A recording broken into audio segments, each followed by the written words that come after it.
Who is Austin Riley? Is he the guy that had an 87 WRC plus to his first 131 big league games? Or is he the MVP candidate we saw during the 2021 season?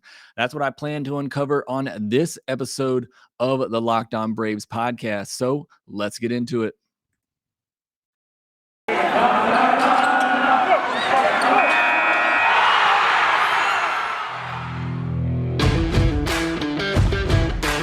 Hey, this is Stacey Gotsoulias, DC Lundberg, Ryan Finkelstein, Taylor Blake Ward, host of Locked On Yankees, Locked On Mariners, Locked On Mets, Locked On Angels, and you're listening to Locked On Braves. Locked On Braves, Locked On Braves, part of the Locked On Podcast Network.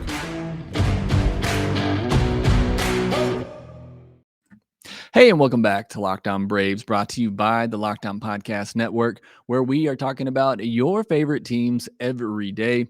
I am your host, Jake Mastriani. You can follow me on Twitter at ShortstopBall. Check out my bio there to see everywhere I am covering the game of baseball, including the Atlanta Braves over at TomahawkTake.com. Also covered AA South or Prospects 1500, the Birmingham Barons for Southside Sox, and I'm an editor at College Baseball Daily as well, getting pumped about the college baseball season starting up here in a couple of weeks. So you follow me on Twitter, get ready for some college baseball tweets, especially while the lockout is going on, but I am pumped up for the college baseball season.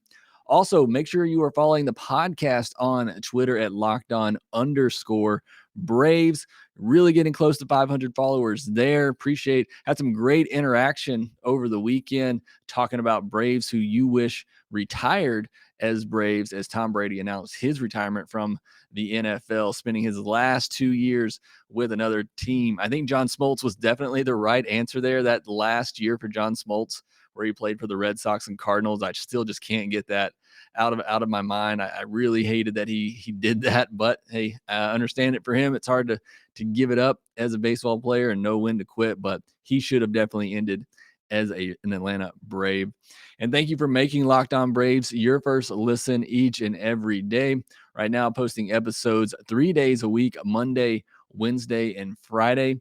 And we are free and available on all platforms. So please make sure that you are subscribed to the Locked On Braves podcast, wherever you get your podcasts. And also, we got over 500 subscribers, not in one weekend. We are total over 500 subscribers on YouTube now. So I appreciate all the support there as well. So we continue to try to make our push to 1,000 before opening day. So if you are watching on YouTube and you haven't already, please hit that subscribe button. I do really appreciate it.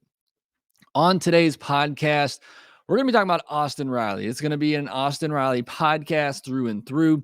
Going to be throwing a lot of numbers at you, so bear with me there a little bit. But I had this question come up a while back from VT Murdoch, who posed the question about Austin Riley and said, Austin Riley had an MVP season in 2021, far exceeding all expectations. I mean, he was having to compete for the job in spring training. And VT asked, do you believe he will continue that success? Not necessarily at that level. What do you attribute to his hitting and defense that resulted in his 2021 performance? And this is something I've really wanted to dive into for a while now, because it was such a great season from Austin Riley. Again, like VT said, one we all didn't expect, maybe one we knew was possible, but certainly not an MVP worthy type of season from Austin Riley. So again, is this the real Austin Riley? Is this the Riley we can expect going forward? Or is he more like the guy, in his first 2 years, outside of that first, month and a half when he first came up, when he was just unconscious at the plate? Which version of Austin Riley are we going to get going forward? So like I said, going to be throwing a lot of numbers at you. Going to dive into some metrics here to try to figure out just who Austin Riley is and what you as Braves fans can expect from him going forward and the type of player that he can be. Also over at TomahawkTake.com, my co-editor along with me over there at TomahawkTake.com, Alan, wrote an article talking just about this the other day as well. And he did a great job going mostly into the BABIP number, which we'll get into, which was really high for Austin Riley in 2021. And a lot of people, attributing this 2021 season as being somewhat lucky for him because of that BABIP number. But Allen does a great job going into, what that number consists of, and is it really, just about luck. So if you haven't read that and you want to, go over to tomahawktake.com. You can find that article from Allen. I'm not going to go deep into the BABIP number. Obviously, we're going to touch on it, but Allen does a great job of it in that article over there. Again, if you want to go check it out. But let's go back with Austin Riley, and let's see, the type of player that he was and the type of player that he could be, the type of player that he was in 2021, kind of leading up to this. Over 5 minor league seasons, Riley slashed 283, 348, 501 with an 849 OPS and 86 home runs in 473 games, about a home run every 5.5 games. That's really the type of player we were looking for in Austin Riley. 280, 340, 500 slugging, an 850 OPS guy, 30 plus home run hitter.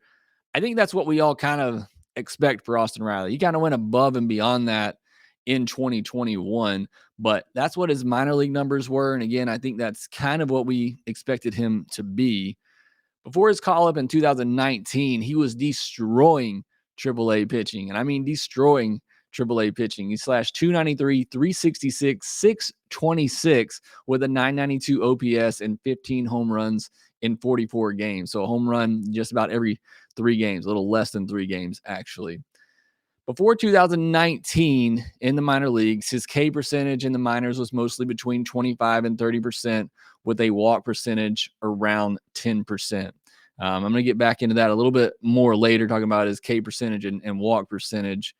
Going into 2019, he was a top 30 prospect in all of baseball by just about every outlet there is. And, every team was asking for him in trade talks. So very, very highly thought of hitting prospect in Austin Riley. As I mentioned, he was on fire in Gwinnett in 2019 when the Braves called him up in mid-May. That hot streak continued at the big league level. He had an 1143 OPS in May with 7 home runs. That was just an incredible surge from Austin Riley. It was a really fun time to be a Braves fan and just witness that streak that he was on. In his first 43 games in the big leagues, he slashed 273, 326, 582 with a 908 OPS, a 127 WRC plus, 14 home runs, and a hard hit percentage of 45.8. Again, those numbers, his hot streak had kind of ended there towards the end of June. The average numbers were starting to creep down, but those first 43 games, and compare that to his minor league career, that's kind of the Austin Riley that I expect, the kind of Austin Riley I thought we would get with those slash line numbers and those power totals and that hard hit percentage.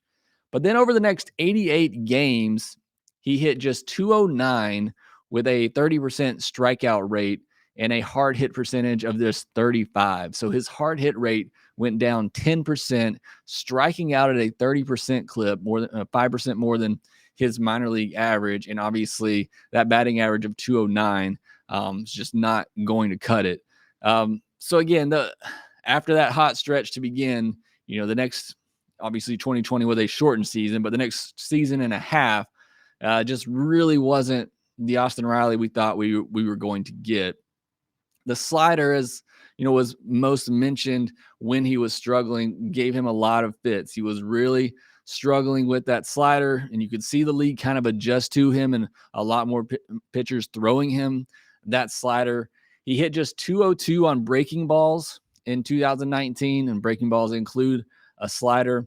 He actually made strides there in 2020 as he improved to 281 against breaking balls, but I think he over-adjusted too much. He recognized the league was starting to adjust to him, throwing him more breaking pitches, and I think it really made him suffer against fastballs and off-speed pitches. He hit just 260 against fastballs in 2020, and off-speed pitches, he hit just 074 against. So, again, you could see him trying to make those adjustments, knowing what was plaguing him in 2019, at the end of 2019.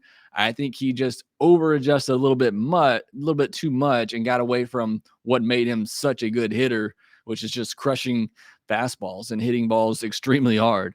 Um, even in those 2016 or 2019, 2020 seasons, you could see signs of Riley breaking out. In 2020, he had an average exit velocity of 91 and a hard hit percentage of 42.9.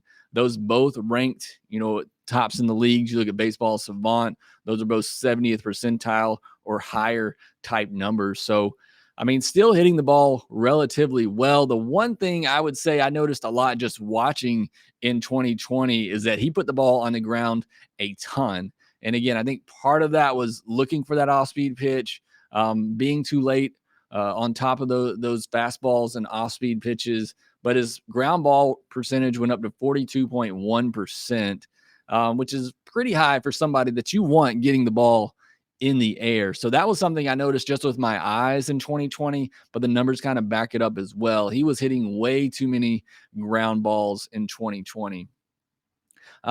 His K percentage did drop. The one good thing about 2020, again, I told you he was striking out 30% of the time at the end of 2019. His K percentage in 2020 was just 23.8%. So the signs were there in 2020, even though it wasn't, necessarily a great year for him. The signs were there for a breakout for Austin Riley. And I think we see that come to fruition in 2021. It's the new year, so that means New Year's resolutions. If yours is about getting fit or eating healthier, make sure you include a Built Bar in your plan. Built Bar makes it easier to stick to your resolution because it tastes so good you'll want to eat it. Unlike other protein bars out there, which can be chalky or waxy or taste like a chemical spill, you'll want to eat healthy, but it just gets so boring. By like week 3, you're thinking, where is the chocolate? Built Bars are covered in 100% real chocolate. Most Built Bars contain 130 calories, 4 grams of sugar, 4 net carbs, and 17 grams of protein. Compare that to a candy bar, which usually has around 240 calories, 30 grams of sugar, and dozens of net carbs. So here's an idea for the new year. Go to all your secret stashes out there at home, in the pantry, at the office, in the car, wherever they are. Throw out all those sugary or calorie-filled treats and replace them with a Built Bar. So when you get that craving, reach for something that's healthy and delicious with many great flavors to choose from out there, like cookies and cream, peanut butter brownie, mint brownie, some of my favorites. Go to built.com, use the promo code LOCKED15 to get 15% off your order. Again, that's LOCKED15 at built.com for 15% off your order. This episode is also brought to you by Rock Auto. With the ever-increasing number of makes and models, it's now impossible for your local chain auto parts store to stock all the parts that your car will need. Why endure often pointless or seemingly intimidating questioning and wait while the person behind the counter orders the parts on their computer, choosing the only brand their warehouse happens to carry? You have computers at home that can do the exact same thing at rockauto.com. So save time and money when using Rock Auto. Why choose to spend 30, 50, or even 100% more for the exact same parts from a chain store or new car dealership? Rock Auto is a family business serving do-it-yourselfers for over 20 years with reliable low prices for every customer. They have everything you can need, from brake parts, tail lamps, motor oil, and even new carpet. Go explore their easy-to-use website today to find the solution to your auto part needs.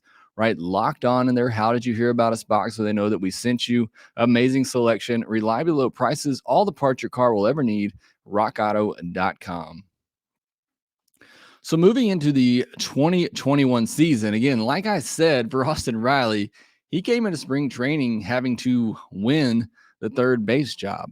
So there was still a huge question mark surrounding Austin Riley coming into 2021. It became clear pretty early in spring training. Thanks for the push, Jake Lamb. But Riley was clearly the guy, and he was clearly the guy once the season began as well. For me, he was the most consistent player for the Braves all year from beginning to end. He had an OPS of 850 or higher in every month but one, except for those 3 games. Those 3 games in October don't count, but in every other month, he had an OPS of 850 or higher, except for October. Again, only 3 games in October, and I believe June was the 1 month where he had an OPS in the 600. So again, just a completely consistent year from Austin Riley. In the end, he slashed 303, 367, 531 with an 898 OPS, 135 WRC plus, 4.2 WAR, according to Fangraphs, and 33 home runs, while finishing 7th in the NL MVP voting, winning the Silver Slugger Award at third base in the National League. So again, just a monster year from Austin Riley, especially when you consider where it began, him having to battle Jake Lamb for the third base job in spring training. His strikeout percentage, which improved drastically in 2020, continued in 2021 as it set around 25%. Still pretty high, but a number you'll take for a guy that's going to hit 30 plus home runs. You want him taking those big hacks, hitting the ball hard when he does make contact. His ground ball percentage, it only dropped 3 points in 2021. Again, I think that's a number you want to see him continue to improve on and get that ball in the air more. But it did drop 3% from 2020 to 2021. And it's more around where he was in the minor leagues. His ground ball rate was around 35 to 38%. So would love to see him get it, more around that 35% and see more fly balls and line drives from him. His average exit velocity actually dropped in 2021, but his hard hit percentage went up nearly 3 points and his barrel rate did go up 3 points. So hitting the ball much harder when he does make contact. And his average exit velocity was still really good. Like I said, even in 2020, the signs were there. The StatCast numbers, all of that were there, just wasn't getting the results. He really got back to crushing the fastball. Like I said, in 2020, I think he over-adjusted a little bit, trying to make sure he was on those breaking balls. I think it really got him off the fastball as well as the off-speed pitches too. But in 2021, he hit 290 against fastballs and slugged 502 against them as well. Again, just getting back to pounding the fastballs, hitting them hard. He hit everything hard in 2021. But he was just a 356 against heaters. Comparing that slugging percentage in 2020, again, didn't hit fastballs well in 2020, only slugged 356 against fastballs that season, and he got back up to slugging 500 against fastballs in 2021. That may be the single biggest difference when you look at his numbers from 2020 to 2021, is just how he got back to hitting the fastballs and hitting the fastballs hard and doing damage off that pitch.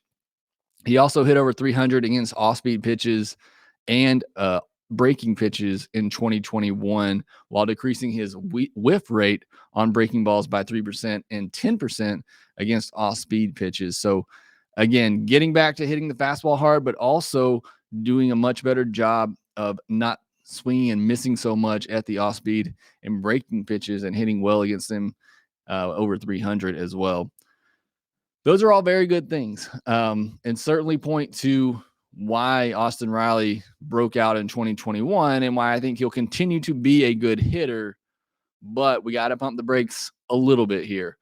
Again, I talked about the BABIP at the beginning with that article that Alan wrote. It was 368 in 2021, one of the highest in the league among qualified hitters, nearly 60 points higher than the league average in 2021. So you got to factor there's a little bit of luck involved there. That's why Baseball Savant put his expected batting average in 2021 more so at 279. That's over 20 points lower than where it actually was, but still really good.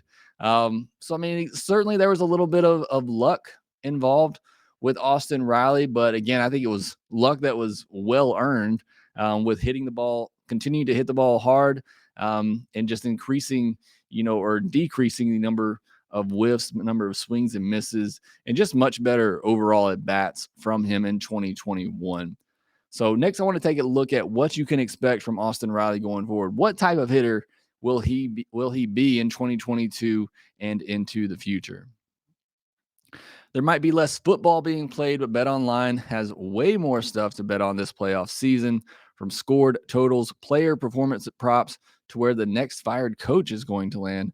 BetOnline is the number one spot for all things NFL betting in 2022.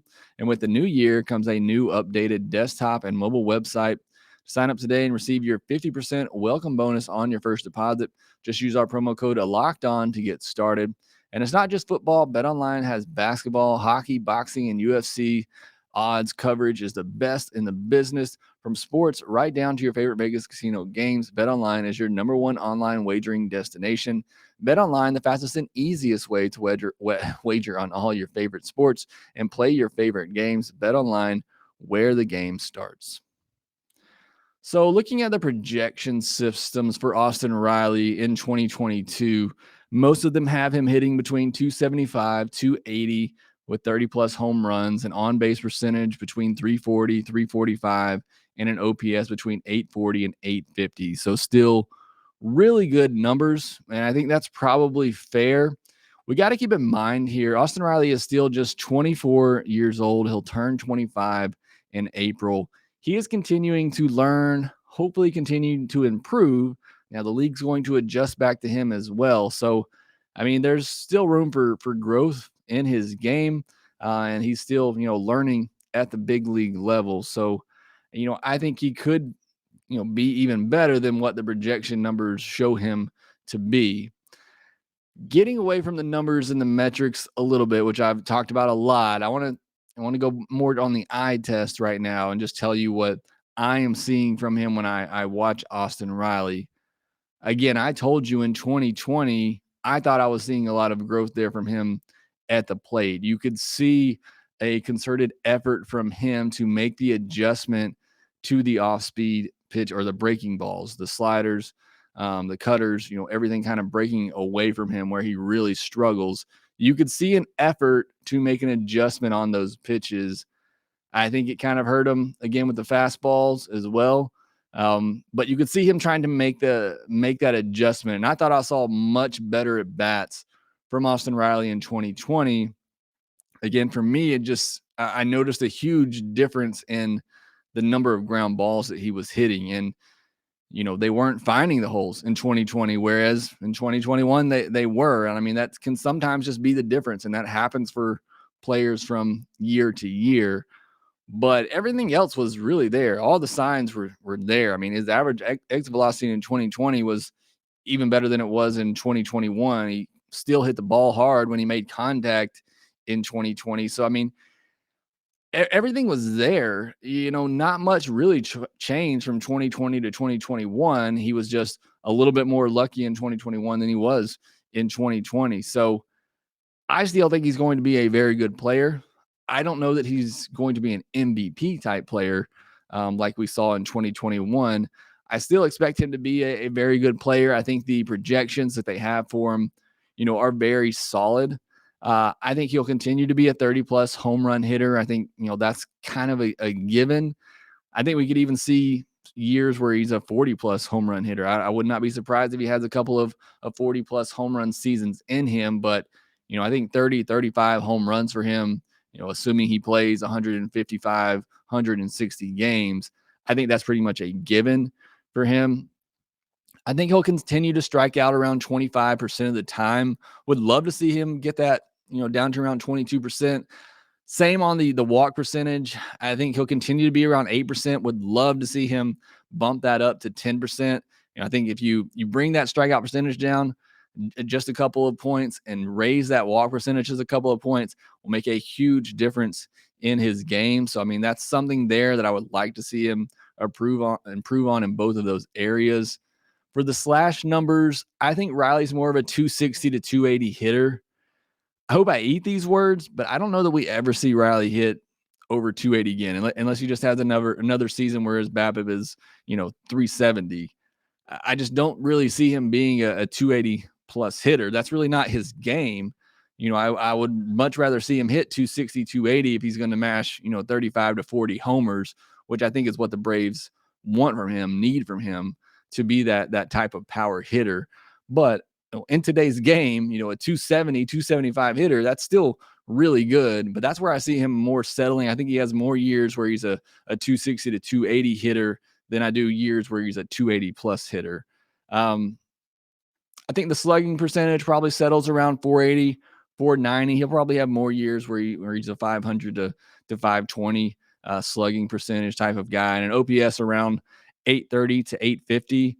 So again, all in all, we're still looking at an all-star level player. Some Braves fans might take offense when people call his 2021 season, lucky and think that maybe that's not the real Austin Riley. And, there's some truth to that there is some luck involved in that. I don't know that that's, again, I don't know that we see Riley at an MVP level performance again, but I do think he's an all-star level type player, a 270, 275 average, 30 plus home runs. That is a really good player, an all-star level player. And I think that's who Austin Riley is. Again, I can see it. I can see it with my eyes. I see it with the numbers. He continues to make adjustments at the big league level. I think he's that good of a hitter to be able to do that. And at 24, just going to continue to grow and get better. So again, I think he's an all-star level player. And I haven't even talked about the defense and BT Murdoch, who started all this with his question. He mentioned the defense. The defense was superb in 2021, especially in the second half. I don't know the reasoning for that. I don't trust defensive analytic numbers. I just know what my eyes tell me. My eyes tell me he was very good defensively. Obviously, Ron Washington has a big part of that. But I also think just being settled into a position, when he came up, the Braves had to use him in left field because that's where they had a spot. And I think just being able to settle in at third base, the position that he is most comfortable at, I think that had a lot to do with it. And that's partially why I don't like the idea if Freddie Freeman goes somewhere else to just move Austin Riley over to first base and plug someone else in at third base. I don't really want to mess with Austin Riley. He's comfortable right there at third base. He grew significantly defensively at the position. I don't know that he ever wins a Gold Glove. I don't know that he has the type of range for that. But you go to that game 4 where he stabbed that ball going down the line and saved a run. He's just he became so good, so solid defensively over there.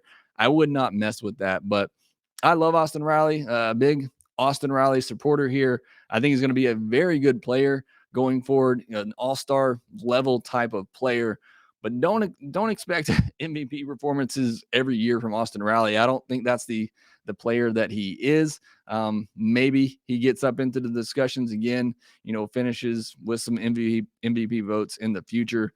But I more so think he's, an all-star level player, very good player that's going to bat third, fourth, fifth in the middle of the order for a while here in Atlanta. So hope you enjoyed that discussion on Austin Riley. Hope that all makes sense to you. Let me know on Twitter. You agree, disagree, what you think of Austin Riley going forward. But that will do it for this episode of Locked On Braves. Be sure to follow us on Twitter at LockedOn_Braves. You can follow me at ShortstopBall. Also, make sure that you rate, review, and subscribe to the Locked On Braves podcast, wherever you get your podcast. And we will talk to you next time.